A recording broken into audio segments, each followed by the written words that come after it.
Bonjour, bienvenue à tous, je suis ravi de vous retrouver pour cette nouvelle édition de la matinale, une émission proposée par Gestion de Fortune, Investissement Conseil, Profession CGP et Patrimoine 24. Au sommaire de cette édition, on va tout d'abord s'intéresser à une plateforme de trading qui se lance dans les placements patrimoniaux, PER et assurance vie en tête.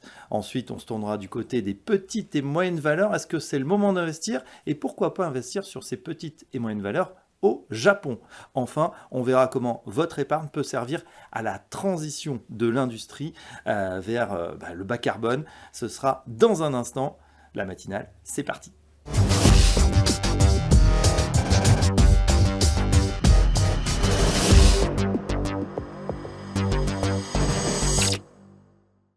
Et tout de suite dans la matinale, on découvre eToro Patrimoine. Certains peut-être connaissent eToro, l'application de trading en ligne, sociale. On est en compagnie de Julien Nebensal. Bonjour Julien. Bonjour Fabrice. Le président donc de eToro Patrimoine. Alors expliquez-nous la différence entre eToro et eToro Patrimoine. Alors eToro, c'est un prestataire de services d'investissement organisé sous la forme d'un réseau social et qui est présent dans 75 pays avec 40 millions de personnes qui sont enregistrées sur la plateforme, qui proposent de l'investissement sur les actions, les ETF, oui, les matières premières et évidemment aussi les crypto-monnaies. Ouais, beau succès mondial. Voilà, c'est une société désordonnée cotée en bourse. Alors eToro Patrimoine, là on est en France et c'est vous qui vous en occupez. Ça consiste en quoi ? Alors, les clients d'eToro, notre clientèle, évidemment fait des opérations de court terme sur les marchés financiers, mais a développé au cours des années un investissement de long terme. C'est devenu de plus en plus important pour eux. Et en France, il faut leur proposer des services d'investissement long terme qui sont dans des enveloppes fiscales bien connues, bien identifiées des Français, comme l'assurance vie, comme le PER.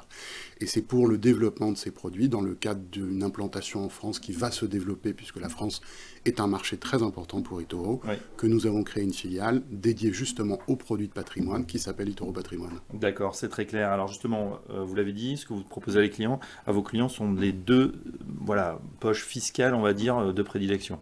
Voilà, on commence avec l'assurance vie et le PER qu'on a élaboré en partenariat avec Generali, avec dans les deux cas un univers d'investissement qui est très large, qui était un point clé pour nous de décision de sélection de produits. Donc il y a plus de 1000 supports d'investissement dans les deux contrats, assurance vie comme PER.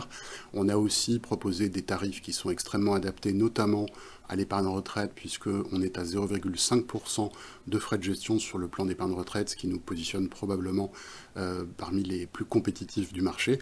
Et puis évidemment, toujours la grande force d'eToro et sa capacité d'innovation, tout est intégré à la plateforme, ce qui fait que pour l'ensemble de nos clients, c'est très simple de basculer de leur compte habituel sur lequel ils font leurs opérations pour aller sur l'assurance vie, sur le plan d'épargne retraite, et il y aura encore d'autres produits plus tard. Ouais, on a l'impression que c'est vraiment le Graal aujourd'hui d'équiper ses clients de manière patrimoniale. Je pense à certains courtiers bien connus en ligne aussi qui ouvrent justement qui un PEA, qui une assurance vie, qui un PER.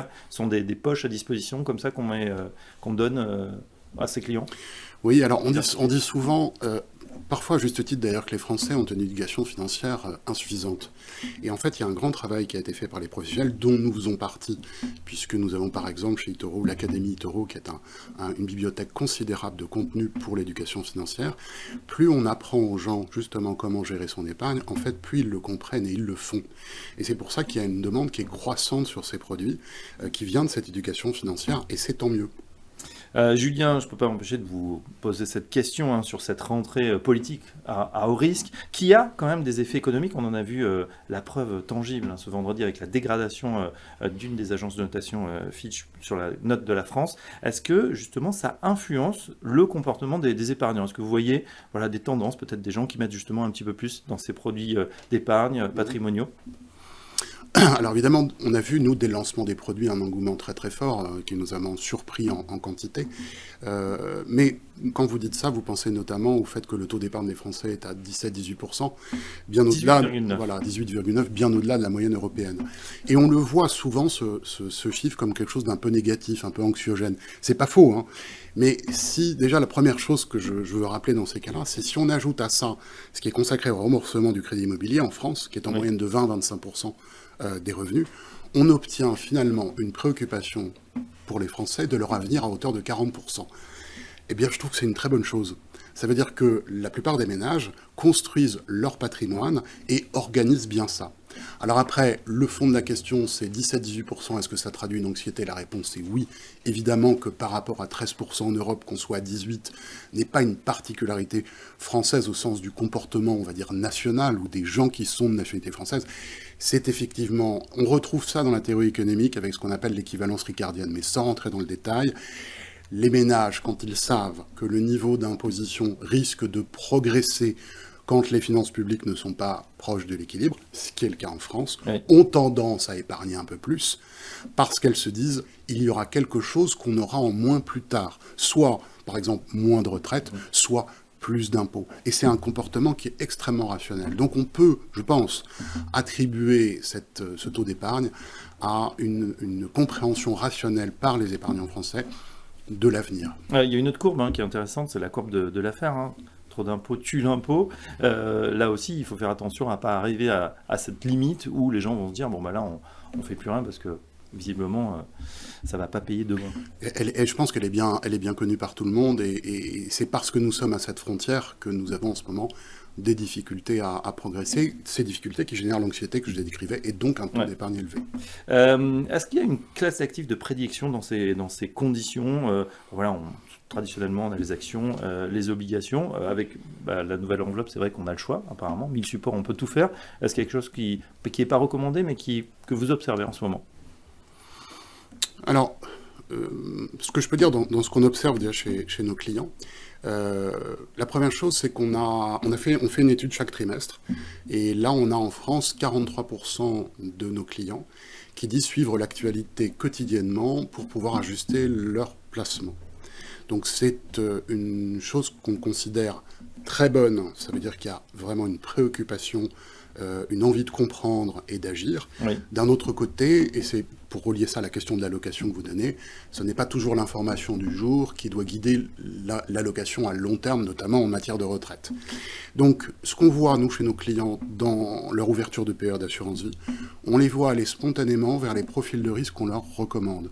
C'est-à-dire qu'après un certain nombre de questions qu'on leur pose, on va leur dire qu'il vaut mieux un portefeuille, par exemple, avec beaucoup d'obligations et peu d'actions, ou à l'autre extrême, avec beaucoup d'actions et peu d'obligations, eh bien 97 ou 98% des clients suivent cette recommandation. Donc ils ont une compréhension des questions qu'on leur pose, des réponses qu'on leur apporte et des propositions qu'on leur fait, ce qui fait qu'en termes d'allocation, ils se retrouvent là où je pense qu'il faut être, c'est-à-dire toujours, la question n'est pas de savoir faire plus d'actions ou moins d'actions, plus d'obligations ou moins d'obligations, il faut avoir ce avec quoi on va être à l'aise dans le temps. Ouais. Et ça, c'est vraiment crucial. Et vous dites justement, les Français, donc pas si nuls, on progresse en éducation financière, et en tout cas, on a des outils, notamment sur votre plateforme. Voilà, eToro Patrimoine, on en sait un petit peu plus. Merci, Julien Nebensen. Je rappelle donc que vous êtes le président de eToro Patrimoine. À très bientôt dans la matinale. Merci, Fabrice.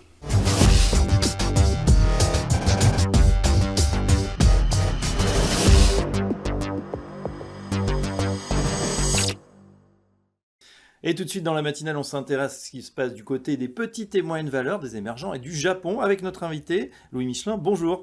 Bonjour Fabrice. Vous êtes le directeur général de HMG Finance. Tiens, un petit mot de HMG Finance pour ceux qui ne vous connaîtraient pas encore. Alors HMG Finance a été construit en 1991, donc plus de 30 ans, et oui. C'est une société de gestion qui s'intéresse aux petites et moyennes valeurs en France, dans les pays émergents et depuis peu au Japon. Voilà, et on aura le plaisir de vous retrouver à la Convention Patrimonia. C'est dans quelques jours à Lyon, toujours présent, toujours très visible. Est-ce qu'il y aura des nouveautés cette année, Louis ? Alors oui, nous serons bien Patrimonia, stand J48. La nouveauté, c'est le fonds HMG Japan, alors qui n'est pas si nouveau que ça, puisqu'il existe depuis le 23 janvier dernier. Oui, alors on va en parler, mais tout d'abord, puisque vous êtes le spécialiste vous l'avez dit, des petites et moyennes valeurs, c'est vrai que ça fait des années qu'on promet un retour, enfin, une remontada pour ces petites et moyennes valeurs. Alors on voit que ça commence à frémir, qu'il y a des flux qui reviennent. Est-ce que ça va être l'année ou les années où enfin on va retrouver de la surperformance pour ces petites et moyennes valeurs ? J'ai envie de dire oui et non. On peut retrouver de la surperformance sur les petites et moyennes valeurs à condition d'être extrêmement discriminant et de savoir les choisir. Comment les choisir ? Nous, HMG Finance, et notamment le fonds HMG Découverte, oui. Eh bien, le gérant passe énormément de temps sur le terrain, partant du principe que les écrans Bloomberg connaît, on en a tous. Et nous, on préfère aller faire les assemblées générales, faire le client mystère dans les salons professionnels, les visites de sites, quelques réunions d'investisseurs, etc., les forums, afin d'être au plus près du terrain et de comprendre les entreprises dans lesquelles on va investir. Ouais, et ça marche, on a, alors peut-être pas voilà, des informations privilégiées, mais on arrive à sentir comme ça ce qui se passe dans le cœur des sociétés. Oui, c'est exactement ça. Et puis surtout, il ne faut rien perdre. Le gérant tient une base de données Horizon 2040 dans laquelle il note tous les éléments catalyseurs potentiels, les échéances de pactes d'actionnaires, les votes doubles et même les programmes de rachat d'actions, ça c'est très important. Et puis le moindre catalyseur, il va le noter dans une base de données 2040, comme j'ai dit. Et il note également les dates de naissance des dirigeants, parce que vous savez qu'il y a une période qui s'appelle la retraite qui peut arriver. Oui. Et là, il y a un changement de gouvernance, par exemple. Exactement. Donc tout ça, il ne faut pas en rater une miette. Et c'est ce qu'on fait, ce qui nous vaut sur 10 ans d'être plutôt performant par rapport à la moyenne. Et là, on a eu quelques prix, etc. Enfin bref, on est plutôt bien classé. Par contre, c'est vrai que le CAC Small, grâce à 2 medtech et une ou 2 valeurs de défense, a été complètement boosté, ce qui fait qu'il est meilleur que nous pour le moment. Ouais, c'est vrai. Il y a un autre fonds, HMG Globetrotters, où là vous allez un petit peu plus loin, vous sortez des frontières. On arrive à faire le même travail de fourmi et d'analyse? Oui, différemment. C'est-à-dire que le fonds HMG Globetrotter investit uniquement dans les filiales ou sociétés affiliées cotées de groupes européens leaders mondiaux à l'extérieur de l'Europe. Et c'est ce qui nous permet, grâce aux maisons mères, des Lafarge, des Michelin, des Bosch, etc., d'avoir des informations en français ou au pire en anglais sur ces sociétés. Enfin, les marchés émergents, je ne vous apprends rien quand je vous dis qu'il y a une natalité plus dynamique que chez nous. Bien sûr. Et puis, alors, une particularité aussi, on est très peu en Chine, un petit peu via la bourse de Hong Kong, mais surtout, je crois que plus de 25% du fonds est investi en Afrique. Donc, il y a des belles filiales en Égypte, au Maroc, en Côte d'Ivoire, au Sénégal, au Kenya, un petit peu en Afrique du Sud. Où aussi, il faut savoir une chose, c'est qu'il y a des bourses, enfin, des stock exchange, qui ont 60 à 140 ans d'expérience, ce qui n'est pas négligeable. Ouais, et qu'on oublie souvent. Et puis direction le pays du soleil levant, le Japon. Alors là, on va carrément beaucoup plus loin. Pourquoi avoir créé ce fonds HMG Japon depuis cette année? Alors, vous avez raison, on change totalement de thématique, parce que là, on n'est pas dans une natalité très dynamique, mais il y a une sorte de croissance endormie au Japon, qui sort de plus de 30 ans de marasme économique, où il y a aussi des PME, c'est ça qui nous intéresse. On ne vous propose pas un nouveau fonds Japan Large Cap, mais bien un fonds où on s'intéresse aux petites et moyennes entreprises cotées au Japon. Il y en a énormément, qui ont beaucoup de cash, parce qu'elles ont eu des moments difficiles et donc elles ont fait un petit peu attention. Il y a surtout quelque chose qui change, c'est que le Stock Exchange et le régulateur se sont mis ensemble pour défendre la place de Tokyo. Ça, c'est un point très important. Donc il y a une sorte de timing finalement au Japon qui est assez intéressant. Enfin, pour s'attaquer aux petites et moyennes valeurs au Japon, on a un conseil c'est un anglais marié à une japonaise, mais qui parle très bien le japonais et qui depuis 30 ans dans des différentes banques britanniques était le monsieur Action Japon. Donc il y passe 6 mois par an et comme Jean-François Delcaire pour Découverte, il va visiter les sociétés, faire les AG, etc. Donc même travail finalement même sur travail. le terrain. Et à l'heure où je vous parle, le fonds qui a été créé en janvier 2025 est déjà à près de 10% de performance, donc on est plutôt pas trop mal.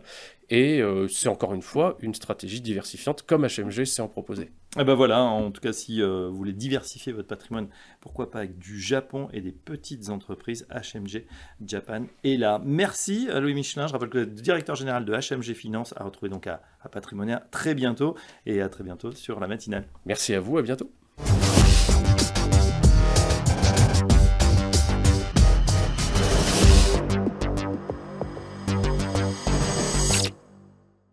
Et tout de suite dans la matinale, on se pose cette question, comment rendre la gestion patrimoniale plus durable? C'est la question qu'on pose à notre invité, Éric Blin. Bonjour. Bonjour Fabrice. Vous êtes le président fondateur de Chloé in the Sky. Voilà, c'est une société avec un nom qui sonne un peu Beatles. Expliquez-nous d'abord, c'est un acronyme pour ceux qui ne le savent pas, Chloé. Ça fait un peu Beatles parce que ça fait référence à Lucy in the Sky with Diamonds des Beatles. Et Chloé, ça veut dire Choosing Hope and Low Carbon Economy en bon français. D'accord. Donc on traduit, on choisit. Choisir l'espoir et l'économie bas carbone. Alors justement, qu'est-ce que vous faites exactement chez Chloé in the Sky? Qu'est-ce que vous proposez à vos clients? Alors il y a 2 axes qui caractérisent l'ADN de Chloé. Le premier, c'est notre capacité à créer des offres financières qui anticipent réellement l'avenir. On est dans un avenir qui risque d'être un petit peu contrarié pour différentes raisons, et on a une approche financière très rigoureuse. Le deuxième axe, ça va être vraiment la pédagogie, c'est qu'on a créé des outils d'un nouveau genre pour nos partenaires, puisqu'on fait du B2B, on s'adresse plutôt à des réseaux de distribution du type Family Office, conseiller en gestion de patrimoine, banque privée, etc. Et créer des outils qui vont permettre à leurs utilisateurs, et les utilisateurs finaux aussi, les épargnants, de comprendre des sujets qui sont transverses et complexes, comme le sujet carbone. Ouais. Et où va effectivement leur épargne, leur argent, leur patrimoine qu'est-ce que ça finance exactement? Exactement. Et surtout, c'est d'avoir des indicateurs clés qui permettent de bien comprendre ce qui se passe. Et on en utilise plusieurs. Juste une question, je fais une parenthèse parce qu'on a l'impression d'une séquence de désamour en ce moment entre les sujets, tout ce qui est ESG, ISR, finance durable, pour faire simple, depuis l'arrivée de Donald Trump. Est-ce que c'est quelque chose que vous ressentez, qui est passager? Comment vous analysez cette séquence? Alors, ce qu'on ressent vis-à-vis de nos clients, c'est une appréhension de l'avenir. On voit qu'il se dessine une espèce d'impérialisme économique qui fait un peu peur. La présence de Trump rappelle ça. Les Chinois aussi. On est vraiment dans une agressivité commerciale. Et il faut vraiment revenir sur ce qu'est l'économie. Donc l'économie, c'est de la transformation de matières premières par des flux énergétiques qui nous permet d'avoir des productions de biens et de services et qui peuvent éventuellement créer des externalités négatives comme la pollution, le réchauffement climatique. Et on voit bien que le sujet énergétique et matières premières, ressources naturelles, est absolument central dans les politiques, dans les plans quinquennaux chinois, mais aussi les Américains. Il y a une guerre sur les métaux entre l'Amérique et la Chine. Le sujet énergétique, il est absolument prégnant. Quand vous m'aviez invité la première fois, je vous avais parlé de la domination énergétique des Américains. Donc c'est le premier décret qui a été signé. Et on voit une espèce d'Europe qui est fragile par rapport à ça et qui a manqué de vision industrielle. Et on voit que sur ces sujets cruciaux, énergétiques et matières premières, les sujets ne sont pas forcément appréhendés de la bonne façon. Il y avait peut-être un manque de prospective. Et ça, c'est arrivé assez progressivement. La guerre en Ukraine, elle a amené quelque chose d'intéressant. C'est un raisonnement de l'Europe sur sa souveraineté énergétique. On se souvient des commissions de l'Assemblée nationale avec tous les décideurs et leurs positions sur le sujet du nucléaire où tout le monde était très mal à l'aise. On comprenait que les décideurs avaient pas forcément une bonne compréhension de ces sujets-là. Et là, le fait que notre présidente européenne, Madame von der Leyen, signe un accord commercial avec Trump où, en gros, on va acheter de l'énergie pour 750 milliards de dollars jusqu'en 2028 avec du pétrole de schiste, du gaz naturel liquéfié, donc c'est du gaz de schiste, pétrole de schiste, gaz de schiste, qui ont des conséquences assez néfastes sur l'environnement. Donc c'est l'extraction de pétrole qui est coûteuse sur le plan écologique. Donc on voit bien qu'il y a une perte de boussole.